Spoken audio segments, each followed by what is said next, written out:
నమస్తే సార్, నాగార్జున రెడ్డి గారు. ఏందమ్మా ఇంకేదైనా మళ్ళీ కొత్త టాపిక్ ఏదైనా దొరికితే ఉంది సార్. ఓటర్ల తుది జాబితా కేంద్ర ఎన్నికల సంఘం ఆంధ్రప్రదేశ్లో 2024 ఎన్నికలకు సంబంధించి కేంద్ర ఎన్నికల సంఘం ఓటర్ల జాబితాను విడుదల చేసింది. సార్, ఈ ఓట్లకు సంబంధించే కదా సార్ రకరకాల విమర్శలు, కేసులు ఇవన్నీ చూసాం కదా సార్. దొంగ ఓట్ల నమోదని ఇటువంటివన్నీ చూసాం. సో ఎటకేలకు జాబితా అయితే వచ్చేసింది. పరిష్కారం అయినట్టేనా సార్? అంతేగా. లాస్ట్ ఇయర్ సెప్టెంబర్ 5వ తారీఖు 6వ తారీఖు ఒక డ్రాఫ్ట్ ఓటర్స్ లిస్టు ఇచ్చారు. దాని తర్వాత మళ్ళీ డిసెంబర్ వరకు టైం ఇచ్చారు. యాక్చువల్గా January 5th లాస్ట్ డేట్ అని చెప్పారు. January 5th 2024. అల్టిమేట్గా ఇంకొక 10 రోజులు కూడా ఎక్స్టెండ్ చేసి 22వ తారీఖు ఇవ్వాలి. మోస్ట్ ప్రాబ్లీ 5 గంటల తర్వాత అఫీషియల్గా వెబ్సైట్లో పెట్టి ఒక మీటింగ్ పెట్టి చీఫ్ ఎలక్షన్ ఆఫీసర్ స్టేట్కి సంబంధించిన ఆయన చెప్తాడు. అదే లిస్టు సెంట్రల్ గవర్నమెంట్కి పంపిస్తారు. ఇక ఇంకొక ఓటు యాడ్ చేయడం కానీ ఒక్క ఓటు డిలీట్ చేయడం కానీ జరగదు. ఎటువంటి అభ్యంతరాలని కూడా ఇక స్వీకరించరు. ఫైనల్ లిస్ట్ అన్నమాట. అంతే. జనరల్గా ఈ ఫైనల్ లిస్ట్ అనేటువంటిది నోటిఫికేషన్ రావడానికి ఒక నెల రోజుల ముందు తయారు చేస్తారన్నమాట. February 15th కల్లా నోటిఫికేషన్ వస్తుంది. లేదు 20వ తారీఖు అనుకుందాం. ఉదాహరణకి 15-20 తారీఖుల మధ్యలో వస్తుంది February 24. అందుకని చెప్పి లిస్టు రెడీ చేశారు. ఎగ్జాక్ట్ నెంబర్తో సహా వస్తుంది. అందులో ఆడవాళ్ళు ఎంతమంది మగవాళ్ళు ఎంతమంది కూడా వస్తుంది. ఇరు పార్టీల వాళ్ళు కూడాను మా ఓట్లు తీసేశారు ఓట్లు కల్లంత అయిపోయినాయని చెప్పి నానా గోలా చేశారు. యాక్చువల్గా జరిగింది ఏంటంటే ఇప్పుడు కనుక ప్రజలు కూడా తెలుసుకోవాలి సార్. అంతకుముందు నువ్వు మీ ఊళ్ళో ఉన్నావు, విజయవాడలోనే ఉన్నావు, ఏదో సాఫ్ట్వేర్ కంపెనీలో వర్క్ ఫ్రమ్ హోమ్ ఏదో చేస్తున్నావు. సాఫ్ట్వేర్ అని ఎందుకు చెప్పాలి, ఏదో సమ్ చేస్తున్నావు. ఒక మంచి అవకాశం వచ్చింది. నువ్వు హైదరాబాద్ వచ్చేసావు.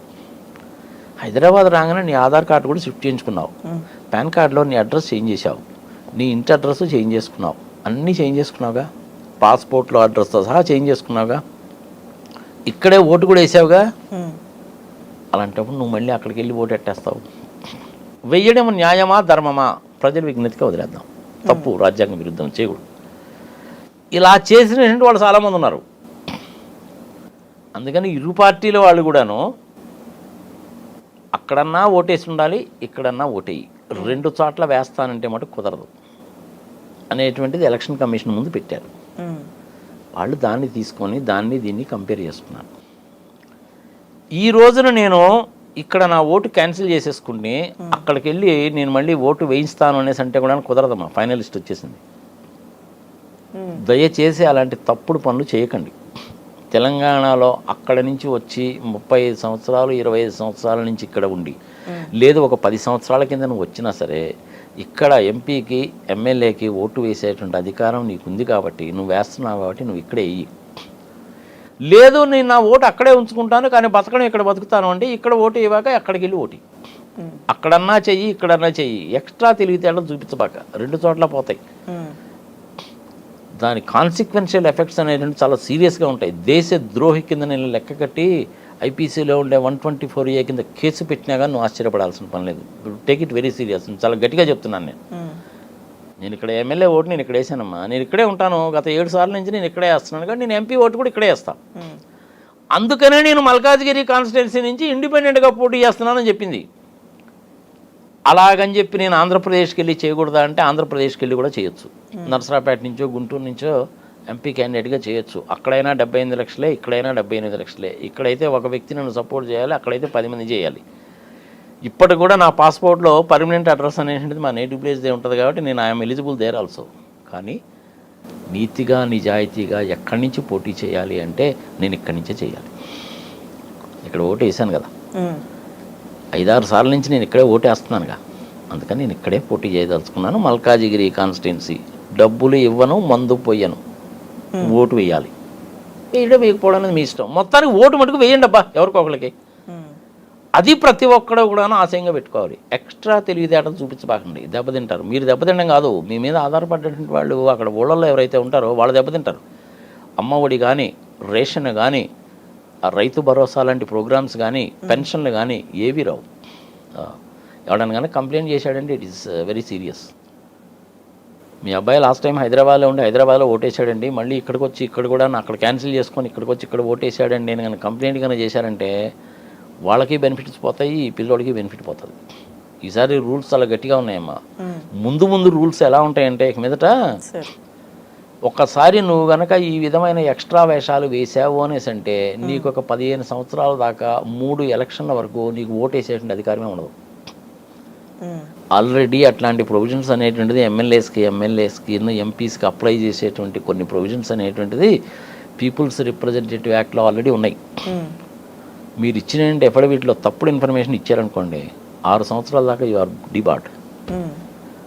అదే సంగతి ఈసారి సిటిజన్స్ కూడా అప్లై చేయబోతున్నారు. నీ age, date of birth, Aadhaar card, నీకు వచ్చేటువంటి ఇన్కము పర్ఫెక్ట్గా చెప్పాలి. ఇక్కడ తెలంగాణలో ఓటు వేసినటువంటి వాళ్ళు ఎవరు కూడాను మళ్ళీ ఆంధ్రప్రదేశ్కి వెళ్ళి ఓటు వేయాలని కోరుకోకండి, ఇబ్బంది పడతారు.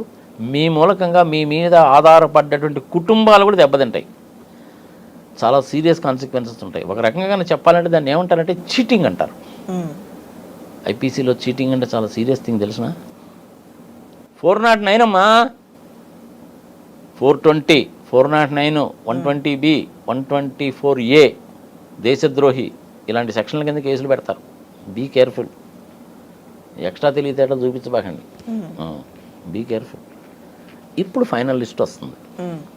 సో ఇంకా సర్దుబాట్లు దిద్దుబాట్లు వేటికి అవకాశాలు లేవంటారు. అసలు చట్టం చెప్పిందా లేదా అన్నది కాదమ్మా. అది కడుపుకు అన్నం తింటా, నువ్వు గడి తింటున్నావా? బుర్ర బుద్ధి లేదు నీకు? ఇక్కడ ఓటేసి మళ్ళీ ఇక్కడ ఓటర్ లిస్టులో నుంచి తీయించేసి అక్కడికి వెళ్ళి ఓటేస్తానంటావు. ఇది కడుపుకు అన్నం తింటున్నావా, గడి తింటున్నావా? తప్పు కదా ఇది. ఇట్లాంటి తప్పుడు పనులు నువ్వు చేసి ప్రభుత్వాల తప్పుడు పనులు చేస్తున్నాయి. అభివృద్ధి మీద అసలు ఏమీ ఖర్చు పెట్టడం లేదు, పరిశ్రమలు రావడం లేదు, ఉద్యోగాలు రావడం లేదు, పెన్షన్లు రావడం లేదు, పొలాలకి నీళ్లు రావడం లేదు, పండిన పంటకి ధర లేదు అని నువ్వు మాట్లాడతావేంటి? నువ్వు చేసిందే తప్పుడు పని. తప్పుడు పని చేసినటువంటి నువ్వు దీని గురించి మాట్లాడతావేంటి? ఇండియాలో కాబట్టి బతికిపోతున్నారమ్మా. చైనాలో అయితే ఇట్లాంటి పనులు కనుక చేసినట్టయితే ఊరి తీస్తారు తెలుసా. సౌదీ అరేబియా లాంటి కానీ దేశాల్లో కన్నా మొక్కల కింద నరుకుతారు. ఇది ఇండియాలో కాబట్టి బతికిపోతున్నారు వీళ్ళు. నేను మీ ద్వారా ఏం చెప్తానంటే దయచేసి ఇలాంటి పనులు చేయకండి. Be careful. ఫైనల్ లిస్ట్ వచ్చింది. ఒక 1,00,000 ఓట్లు అటో ఇటో 4 లక్షల, 4 కోట్ల, 6 లక్షలు, 4 కోట్ల, 7 లక్షలే ఉంటుంది. ఒక 5-6 లక్షల మంది ఆడవాళ్ళు ఎక్కువ ఉంటారు. ఇది మొదటి నుంచి వస్తున్నటువంటి టెండెన్సీ. కనీసం 80% పోలింగ్ జరగాలి అని నేను కోరుకుంటున్నాను. ఇప్పుడు మనకి మంచి క్యాండిడేట్స్ వస్తారు. ఇప్పుడు జేడీ లక్ష్మీనారాయణ గారు ఉన్నారు. ఆయన ఎమ్మెల్యేగా పోటీ చేస్తారా, ఎంపీగా పోటీ చేస్తారా తెలియదు. మంచి ఎక్సలెంట్ పర్సనాలిటీ. అలాంటి వాళ్ళు ఒక 10-15 మంది అసెంబ్లీలో ఉండాలి. కనీసం ఒక 10-15 మంది పార్లమెంట్లో కూడా ఉండాలి. అప్పుడే ప్రభుత్వాలు పిచ్చి పిచ్చి వేషాలు వేయకుండా సక్రమంగా ఉంటారు. ఎందుకంటే ఈ 15 మంది మిగిలిన వాళ్ళని తాట తీస్తారు క్వశ్చన్లు వేసి. షర్మిలా లాంటి వాళ్ళు ఎంపీ అయిందనుకోండి, ఉపయోగం ఏముంది? 10 లక్షల కోట్ల అప్పు, 10 లక్షల కోట్ల అప్పు అంటదేమో. మరి అట్లాంటి వాళ్ళని ఎన్నుకోవాలా లేదా? ప్రజలు విజ్ఞతకు వదిలేద్దాం. 10th క్లాస్ అయినటువంటి పవన్ కళ్యాణ్ని పంపించాలా లేదా? చదువుకుంది 10th క్లాస్ కాబట్టి 10th క్లాస్ అంటున్నాం అనుకో. ఒకసారి 10th క్లాస్ వాళ్ళు కూడా చాలా తెలివిగల వాళ్ళు ఉంటారు. చాలామంది ఉన్నారు కూడా అట్లా. ఇప్పుడు సపోజ్ మా బావయ్య ఉన్నాడమ్మా, మందపాటి నాగిరెడ్డి గారు అని 3 సార్లు ఎమ్మెల్యే, 17 years ఉన్నాడు ఆయన. ఆయన 10th క్లాసే కదా చదువుకుంది. ఆయన లేడా? ఉన్నాడుగా. కోలా సుబ్బారెడ్డి గారు మా మావయ్య ఉన్నాడు. ఆయన కూడా అంతే. ఐ థింక్ 8th ఎంతో చదువుకున్నాడు. 1952 సంవత్సరంలోనే ఆయన ఎమ్మెల్యే. ఉంటారు కొంతమంది ఇట్లా. చదువు అనేటువంటిది మనిషికి సంస్కారవంతమైనటువంటి వాడిగా తయారు చేస్తుంది. ఎదుటివాడు ఎలా ముప్పతిప్పలు పెట్టినా సరైన సమాధానం చెప్పేటువంటి వ్యక్తి కింద తయారు చేస్తుంది. వాడి కాళ్ళ మీద వాడు నిలబడేటట్టు చేస్తుంది. దమ్ముగా ధైర్యంగా తలెత్తుకొని బతికేటట్టు చేస్తుంది. అంత మాత్రాన ఏలుముద్ర వేసేవాడు పనికి మాలినవాడని కాదు. ఏలుముద్ర వేసేవాళ్ళు ఒకసారి చదువుకున్న వాళ్ళ కంటే చాలా బెటర్గా ఉంటారు. మనకు తెలుగులో సామెత ఉంది కదమ్మా, చదువుకున్న వాళ్ళ కంటే సాకరోడు బెటర్ అని. అవునా కదా? ప్రాక్టికల్గా చూస్తాం కదా మనం. కానీ ఏంటంటే 10th క్లాస్ చదువుకున్నా, ఇంటర్మీడియట్ చదువుకున్నా, గ్రాడ్యుయేషన్ మాత్రమే చదువుకున్నా కానీ ఒకసారి చాలా తెలియగల వాళ్ళు చాలామంది ఉంటారు. వాళ్ళకి ఏంటంటే మీలాంటి సోషల్ ప్లాట్ఫామ్స్ వచ్చిన తర్వాత మంచి అవకాశం వచ్చింది. దానికి బెస్ట్ క్లాసికల్ ఎగ్జాంపుల్ సీతక్క గారు. బర్రెలక్క అని మొన్న ఒక అమ్మాయి పోటీ చేసిందా లేదా? ఓడిపోయిందా గెలిచిందా? That is a different thing. ప్రజలలోకి తెలిసిందా లేదా? ఇప్పుడు గెలవకపోతే ఇంకోసారి గెలుస్తుంది. ఏముంది అందులో? పవన్ కళ్యాణ్ గారు ఇప్పటికైనా సరే కాక బుద్ధి తెచ్చుకోవాలి. వాళ్ళ అన్నకు జరిగిన అనుభవాన్ని చూసి బుద్ధి తెచ్చుకోవాలి. చిరంజీవి గారి కంటే ఈయనేం పోటుగాడు కాదుగా, అవునా కదా? 70 లక్షల ఓట్లు తెచ్చుకున్నాడు, 18 మంది ఎమ్మెల్యేలు. నడపలేక కదా కాంగ్రెస్లో గెలిపించాడు, అవునా? అప్పుడు ఏమైంది? ఇటు కాంగ్రెస్ వాళ్ళు అటు తెలుగుదేశం వాళ్ళు ఇద్దరు చిరంజీవిని తిట్టారు. నీ మూలకంగా 70 లక్షల ఓట్లు పోయి బాబు నేను ఓడిపోయానని చెప్పి చంద్రబాబు నాయుడు తిట్టాడు. నీ మూలకంగా 70 లక్షల ఓట్లు పోయి అంతకుముందు సీట్ల కంటే కూడా తగ్గినాయని చెప్పి రాజశేఖర రెడ్డి గారు అన్నారు. రాజశేఖర రెడ్డి గారు సెకండ్ టైం కూడా కాంగ్రెస్లో వచ్చారనుకో, that is a different thing. ఆయనకున్న చరిష్మాలో ఈ పవన్ కళ్యాణ్కి 10% కూడా లేదు. లాస్ట్ టైం 2 చోట్ల ఓడిపోయావు. తెలంగాణలో డిపాజిట్లకు అల్లంతు. బీజేపీ వాళ్ళేమో రమ్మని అనరు, పొమ్మని అనరు, పొగ పెడతారు. ఈడేమో 10th క్లాస్ చదువుకున్న వాడు, వాళ్ళ స్ట్రాటజీ ఏందో తెలిసి చావదు. చంద్రబాబు నాయుడు ఇండిపెండెంట్గా పోటీ చేస్తే ఎప్పుడూ గెలవడు. ఎంతసేపటికి పొత్తున్న గురించే మాట్లాడతాడు. గతిలాగా చివరికి కాంగ్రెస్ వాళ్ళ దగ్గరకు కూడా వెళ్తాడు. కాంగ్రెస్ని విభేదించే కదమ్మా ఎన్టీ రామారావు గారు పార్టీ పెట్టింది. సరే, ఎన్టీ రామారావు గారికును చంద్రబాబు నాయుడు కంటే నక్కకి నాగలోకానికి అంత దూరం వదిలేయి. ఎన్టీ రామారావు గారి పేరు చెప్పుకోకుండా చంద్రబాబు నాయుడు గెలవలేడు. అదే ఇప్పుడు ఆయన భయం. లాస్ట్ టైము రామోజీరావు గారు ఏం చేశారు అనుకున్నావు? రామోజీరావు గారు మా కుటుంబానికి కూడా మంచి ఫ్యామిలీ ఫ్రెండ్ ఆయన. నేను బ్రహ్మాండ కంపెనీలో ఆడిట్ చేశాను కాబట్టి నాకు ఆయన సంగతి తెలుసు. మా మామయ్య అన్నదాతకి ఎడిటర్గా ఉన్నాడు కాబట్టి మా ఫ్యామిలీకి మంచి సంబంధాలు ఉన్నాయి ఆయనతోటి. ఆయన ఏం చేశాడంటే, ఎలాగైనా సరే కాక మనం చెప్పినట్టు ఈ ఎన్టీ రామారావు వినలేదు కాబట్టి వీడిని దింపేయాలి. దానికి ఏం చేశాడు? 2 కారణాలు దొరికినాయి. ఒకటికి ఆయన చేతిలో పేపర్ ఉంది. 2 చంద్రబాబు నాయుడు ఆవురావురమని చూస్తున్నాడు. ఈ ముసలాడు పోతే నేను చెప్పినట్టు అవుతానని. 3వ ఎలక్షన్ భారత్ దొరికింది వీళ్ళకి. ఆయన చేతిలో పేపర్ ఉంది కాబట్టి 5 వచ్చేసారు, 15 మంది వచ్చేసారంట, 25 మంది వచ్చేసారంట, 50 మంది వచ్చేసారంట అని పొద్దున మధ్యాహ్నం సాయంత్రమే కాకుండా గంటగా న్యూస్ ఇచ్చాడు. దాంతో మిగిలిన ఎమ్మెల్యేలు పరిశాన్ అవుతారా కదా? అట్లా వెళ్ళాడు. ఇంకెళ్ళినప్పుడు ఏం చేశారు? ఇరుక్కుపోయారు.